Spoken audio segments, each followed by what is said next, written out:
Welcome to the Empowered Brilliance podcast, the space where we spotlight the minds redefining leadership, innovation, and legacy. In this episode, The Blueprint of Brilliance, I sit down with Mr. Jigar Sagar, founder of Triliv Holdings, mentor for next generation moguls, a visionary leader, a trailblazing entrepreneur, and trusted government advisor shaping the UAE's innovation landscape. From humble beginnings in Sharjah's gold souk to leading over 24 ventures and serving as a judge on the final pitch Dubai, Jigar's journey is a powerful testament to what's possible when vision meets grit and purpose fuels action.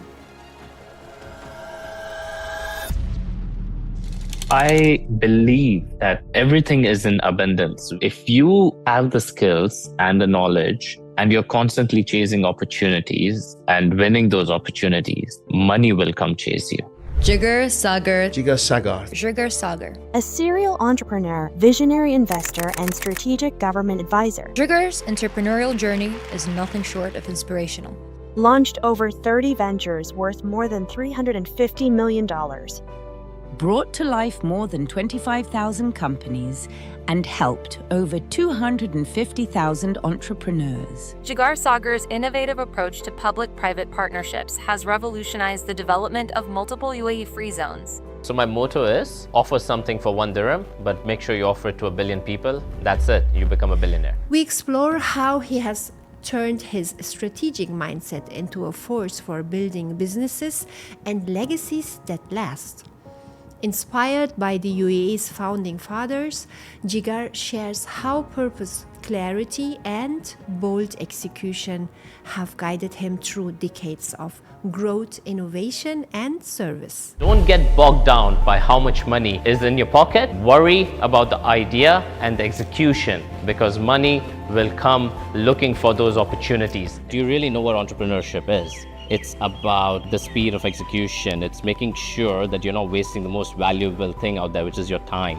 If you can create a formula of credibility and success stories around yourself, you become like an entrepreneurial magnet. To be an entrepreneur is to train yourself to be many things that you're not. There is a right time for entrepreneurship, and that's today. This is a conversation for dreamers, doers, and change makers. Anyone ready to lead with meaning and build a future that lasts. Today, we are diving into how Jigar has crafted a visionary lifestyle and a legacy that empowers others to do the same. Let's dive into the mind of a true builder of futures.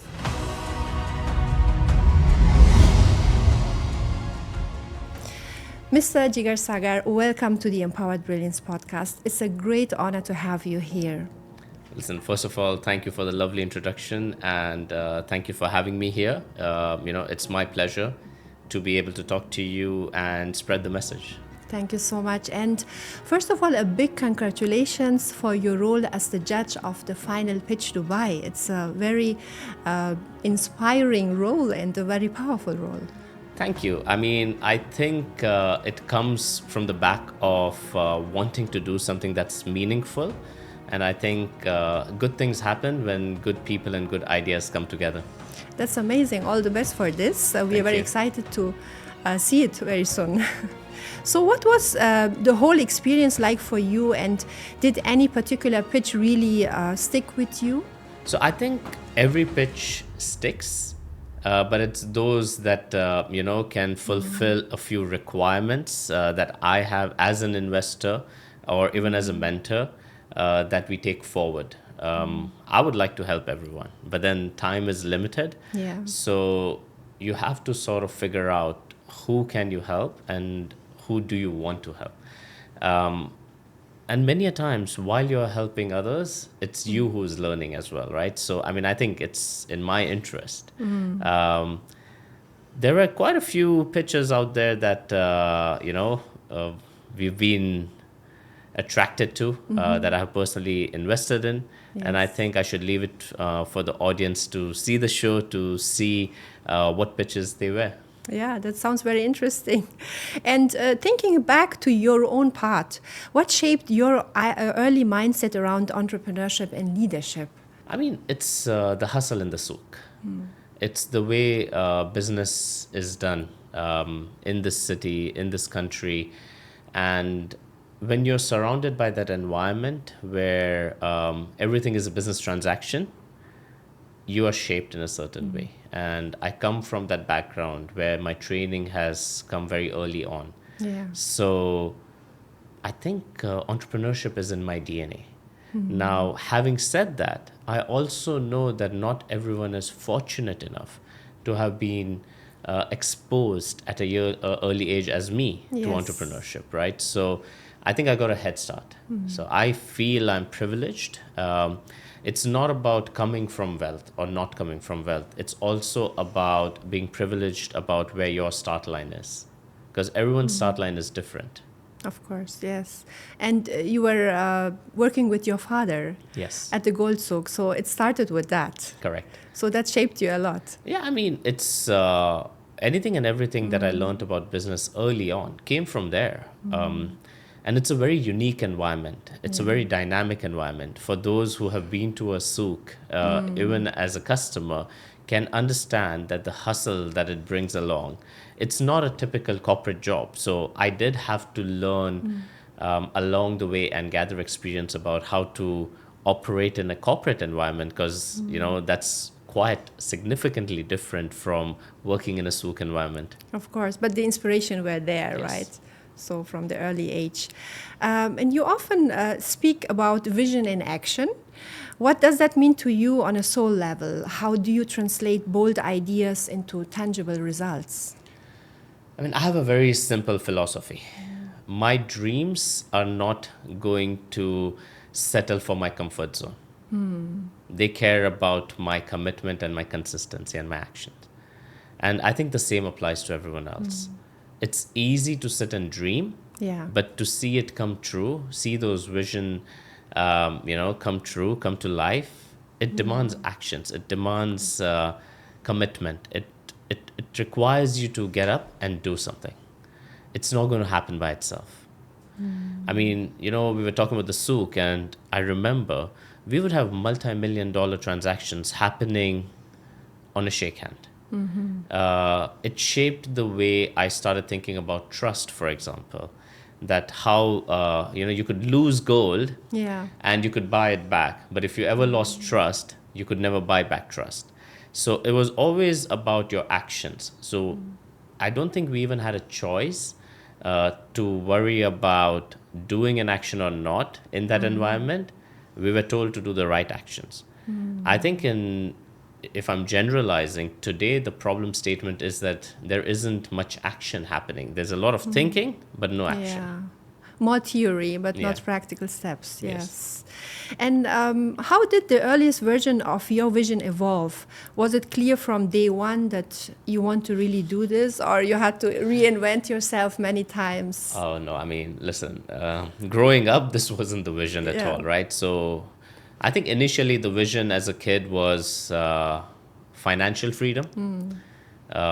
And probably back then didn't even understand the complete meaning of financial freedom. It was just about being wealthy. Yeah. And then that evolved to building something.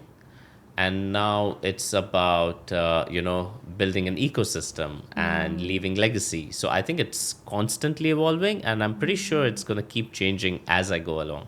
Okay. So, yeah, and transformation is the key in your journey, as you said. Now, can you walk us through a moment when vision met resistance and how you made these obstacles in a momentum that you said you will bring a change and transform?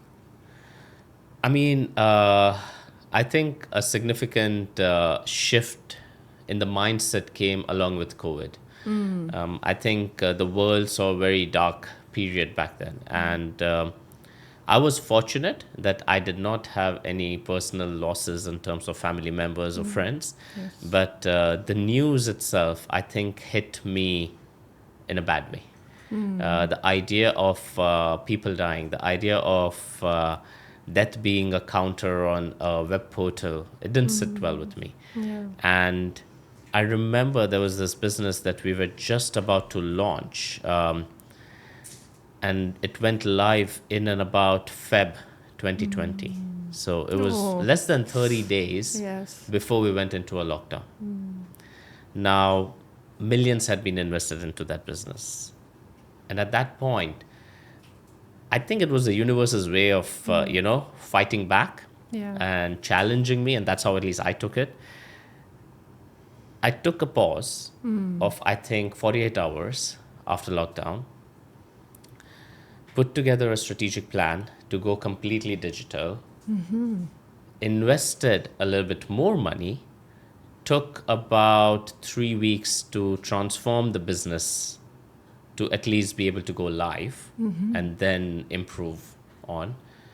And we were successfully up and running before 1st of April. Wow, that was a So big I change. think, I think it's about, resistance comes in many shapes and form. And I don't think people should think resistance is only competition or, internal from employees. Sometimes it's circumstantial.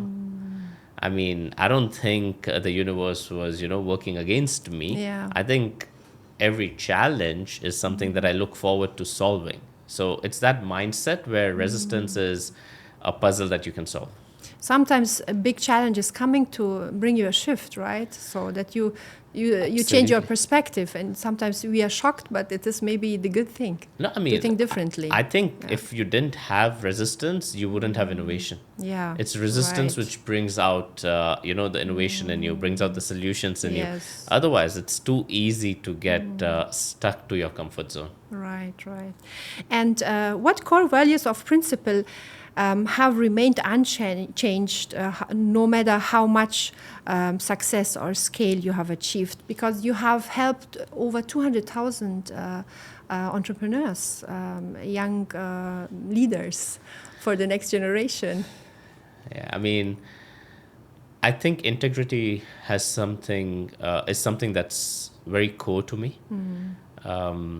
Honesty, integrity, and the purpose. Yeah. I don't think people wake up in the morning with a bad intent, but it is their purpose which defines them to stay on track or not. And if you have the right combination of these values, every time you deter or, go away, you're not stuck and bring it back. So that purpose is very important. And every time I lose track of why I'm doing what I'm doing, I just have to remind myself of my mission and my vision. And then nothing else matters. Yeah, that's true. Bringing an impact Yes. in this world, that's the most important thing. Exactly. Yes, true. And you're doing that. I mean, changing the next generation of leaders. I think change is a very strong word. I think even the future generations will bring something beautiful to this universe and this world. But it's about empowering them. It's about giving those people opportunities that probably wouldn't have had it or else. Yeah, yes. Because you went through all these challenges as well. It's not an easy task. No, it's not. I mean, I'm telling you, Yeah. I know I'm privileged, right? I know my start line was way ahead of many others. Yes, I did not take financial help from my family to launch my businesses, but it still doesn't mean I stayed hungry ever. So I know that my life has come from that position. But I try to imagine that with those privileges and with that starting point being a good starting point, I still struggled. So I can imagine the struggles others go through. And I still continue to struggle. Even today, when I launch businesses, there are struggles. So it is not an easy task. Of course. The bigger the businesses, the struggles are more bigger, of course. I mean, you have launched 30 ventures over $350 million worth. I mean, this is a huge responsibility, of course. So the struggles are different, I guess. That's where... we can't imagine this, but... I mean, this is where data or the numbers are swung in a way where the real story is sometimes not seen. The reality is that I've launched over 100 plus businesses. So Wow, you can okay. imagine, when I have 30 plus active businesses, how many of them have actually failed? Ah, yes. So there are more failures in my life than successes. But I'm okay with that because I have that many successes too. Right. So you see, your focus is more on the success, and you don't see the failure, or you learn from the failure, of Absolutely. course. I mean, for me, I think if I wouldn't fail, I would stagnate, because Right. every failure leaves behind a lesson that no school or university can ever give to you. Of course, yeah. No lecture, no seminar can teach you what a failure teaches you. And I think sometimes it's intentional. Sometimes it's more about the learning than the business itself. Yes, great. And what's your process of identifying ideas worth pursuing, for example? How do you decide when to let go, or Okay. which idea could be good? Is there any So tip? I start with the why. If someone cannot explain to me why this business has to exist in a very simple manner, then you know to stay away. Then you know that they're probably just trying to replicate something that probably they don't even understand. Secondly, yes, numbers matter. Yeah. Is there a demand? Are the numbers relevant? Are they accurate? Are they going to matter? And then beyond that, it is to say sometimes you don't do business just for the sake of monetary value. You also do it because of the impact it leaves behind. That's why you have foundations in this world, right? That's why you have Yes. charity organizations in this world. I understand that education has become a money-making business for a very long time, but it's not true that everyone and anyone out there who's spreading knowledge is doing it for money either. Yeah, it's about making money and then having the impact and Yeah. having your purpose as well in mind. So balancing these two, it's not easy, but challenging. What do people often get wrong about starting or scaling a business? People make a mistake where they mix up speed with direction. So more often than not, I have seen that people are chasing speed, which is great, but they lose track of the direction. And growing fast may sometimes, not always, but sometimes be the reason why you failed. So you need patience and consistency I think as you well. need to scale smart. I don't think you should follow one book. I don't think you should follow one podcaster, one influencer, one business success story and try to replicate what he or she may have done.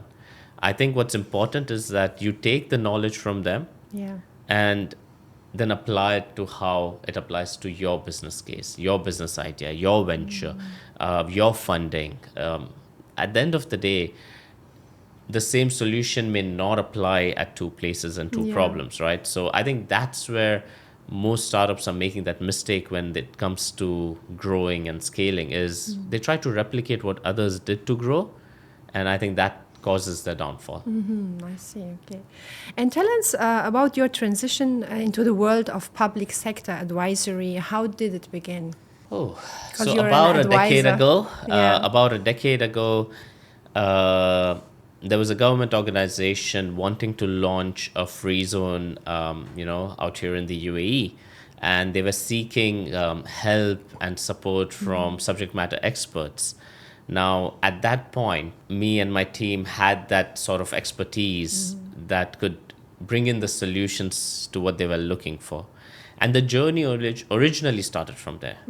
But then it's about networking in the right circles. Yeah. It's about being able to share your experiences rather than thinking about being a problem solver.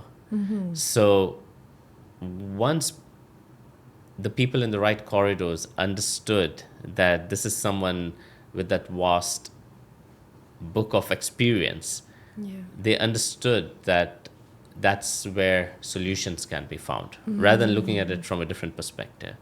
So it's no longer about solving your problem, it's more about sharing the experiences with others so that they can adapt to those experiences and apply it to their own problem statements.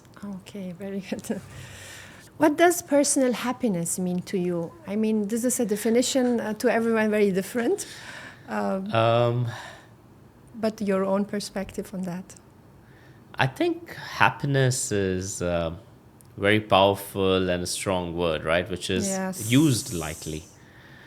For me, happiness is freedom of choice. The ability to do what I want to do, when I want to do it, and how I want to do it. I think I'm fortunate enough that I have a purpose in life, which allows me to feel truly happy. Yes. It's that pursuit of happiness through fulfillment of purpose. Great, yeah. And what about your personal success? I mean, you have achieved a lot in your life and you have gained millions of dollars, to see it as a money point of view. But what does really success means to you personally? I think success is winning. Success is about achievement, that sense of happiness.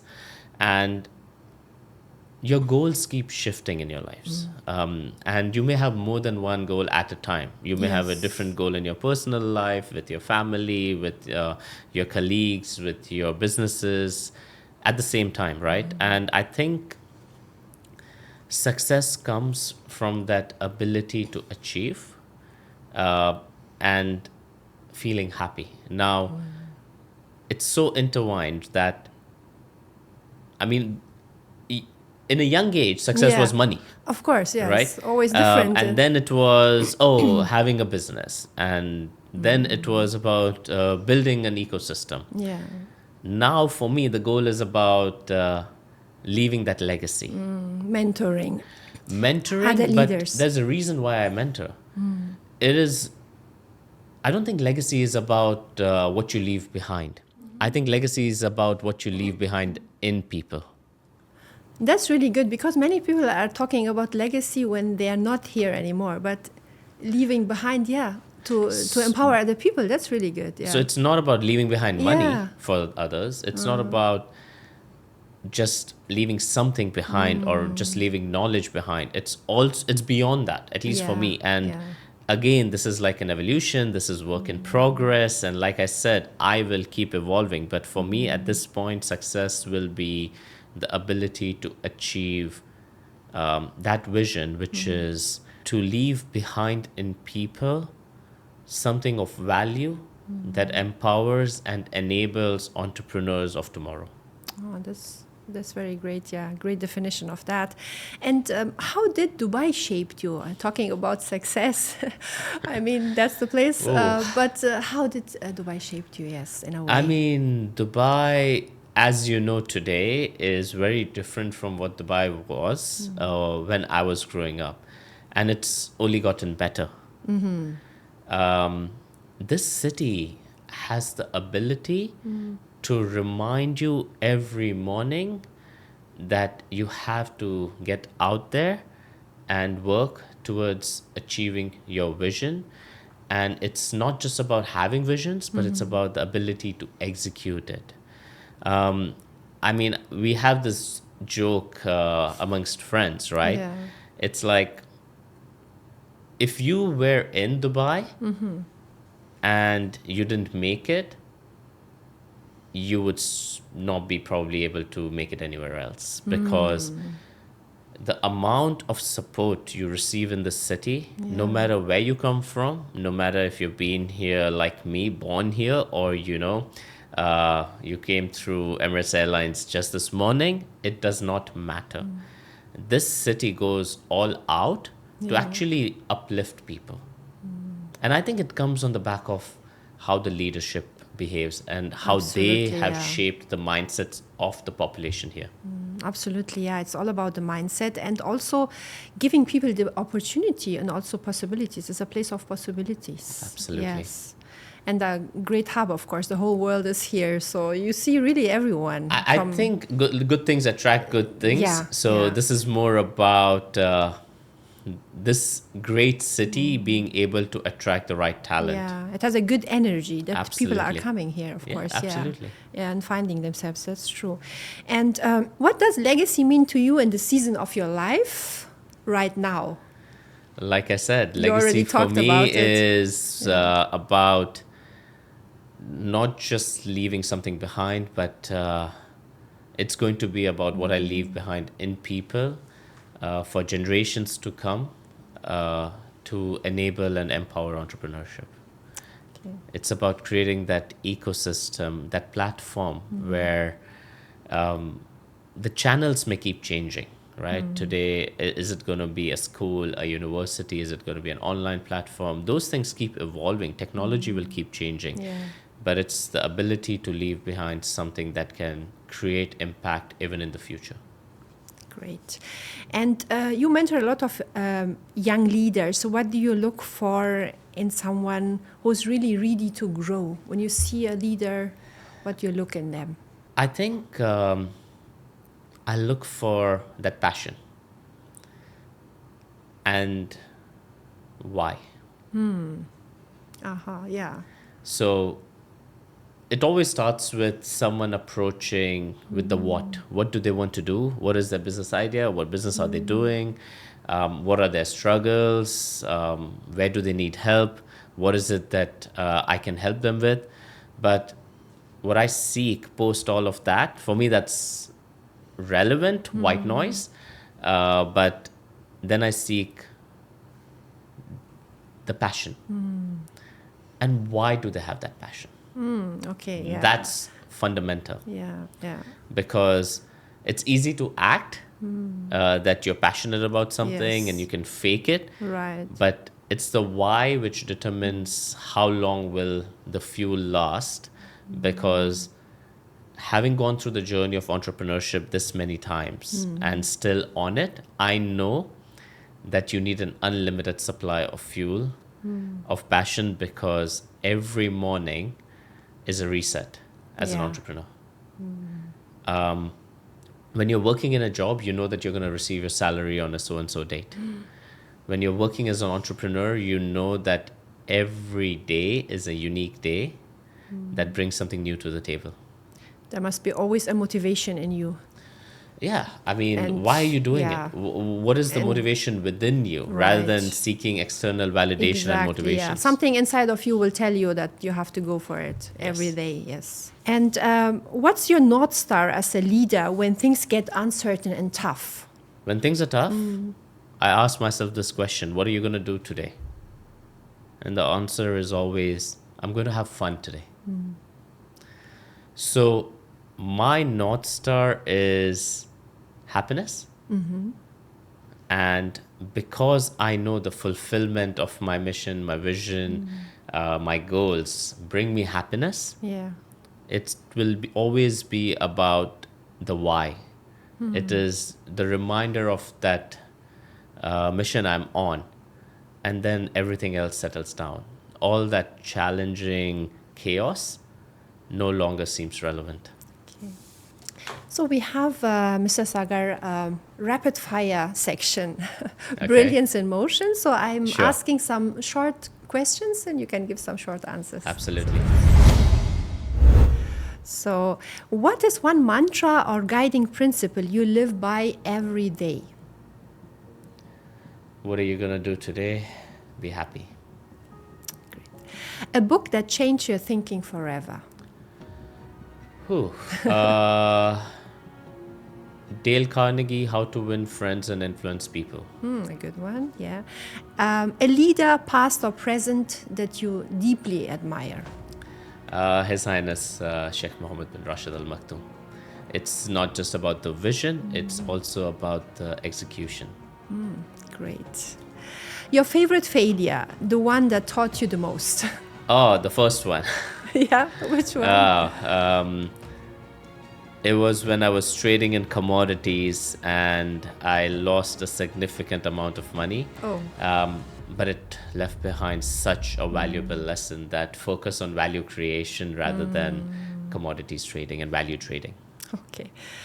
A daily habit or ritual that keeps you grounded and focused? I would say the 6 a.m. strength training, because it's an early morning reminder to myself that one, I can overcome challenges, and two, that I'm only human. So you gotta go put in the grind. Okay. And the most underestimated quality in great entrepreneurs? Emotional resilience, that ability to deal with emotions, and be mindful of the actions which come post those emotions. Okay. One bold dream you haven't achieved yet, but you will.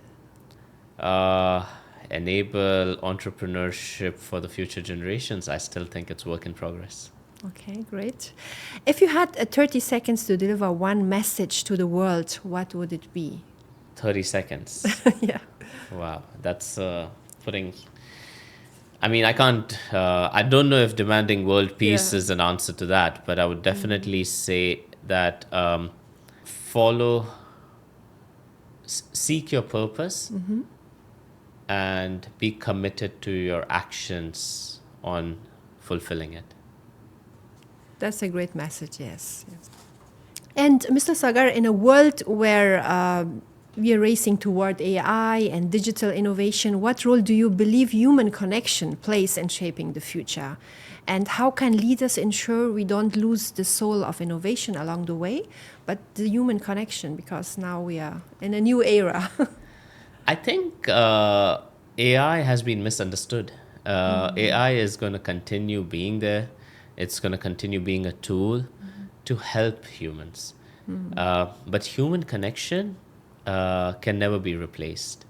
And AI will simply enable human connections and the right matchmaking. But the business of human connection and the ability that our brains have to connect with each other, which what I call is a vibe check. AI ain't going to be able to do it. So I think be human. Yeah, of course, yeah. So that's the most important thing at the end, yeah. Yes. Can't be replaced. No. Recently, you were on the final pitch, Dubai, as a judge. And that is also launching very soon. Is there, for example, ideas for investment and mentorship presented? Can you tell us that there is something really which can be a great inspiration for leaders now, for entrepreneurs in the future? This platform could be a good platform for them? mean, listen, first of all, kudos to all the entrepreneurs that came on the show and pitched their ideas. Because coming in front of an audience, coming in front of those cameras and pitching is like almost as good as bearing your soul. Yeah. Right? So kudos to them. And I think there's so much that we all can learn from each and every entrepreneur that comes on such platforms. And I think that's why I probably got myself associated to this show. I've never done TV before. That was not something I had in my checklist ever. But because it was about entrepreneurship, because it was about mentoring those entrepreneurs, guiding them, working with them. It's not a one-off segment where they pitch the idea and as judges we invest in that idea, yay or nay, and move on. It was actually a little bit more in-depth journey with those visions, ideas, and entrepreneurs that attracted me to be a part of that show. And I think a good lesson learned from being a part of the Final Pitch Dubai is that no matter how strongly you may believe your idea is, it's important for you as an entrepreneur to have it validated, to check if you fulfill why are you doing this business. Are you really solving a problem? Are you meeting any unmet needs, desires, wants? Are you bringing something to the table, which is unique, and unique could be just product or service differentiation, could be faster, cheaper, more efficient. You don't have to be an innovator. You don't have to invent something. So it's all about solving problems. You could also in daily life. absolutely create a blue ocean in an existing red ocean, and that's my theory. And I think at the end of the day, this show validated a lot of my theories, but then also it gives valuable lessons to entrepreneurs out there.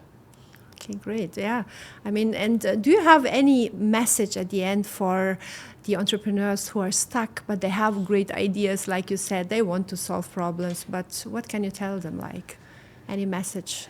Yeah, I think if you're talking about those entrepreneurs that are stuck, I would say they're stuck because they're fighting their fears. And I would tell them to stop wasting their energy fighting their fears. And they use excuses like, we're looking for the perfect business idea, or I'm perfecting my existing idea, I'm looking for investment, or I don't know where to start.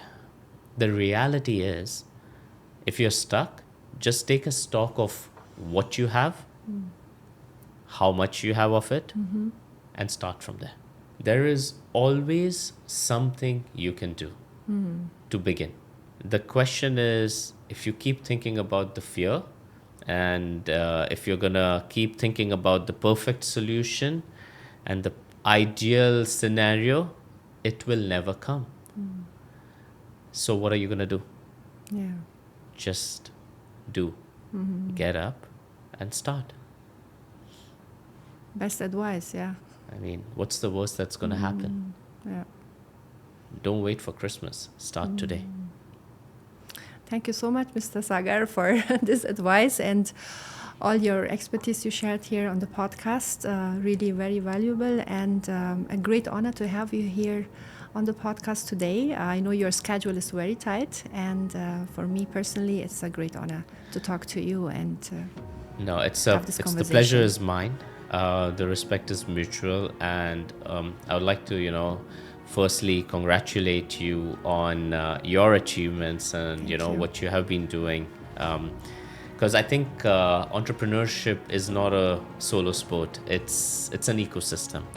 So you are playing a role in it, I'm playing a role in it, and it is how people like you are feeding into that ecosystem. And kudos to you for doing what you're doing, because it takes a lot of effort, courage, and commitment.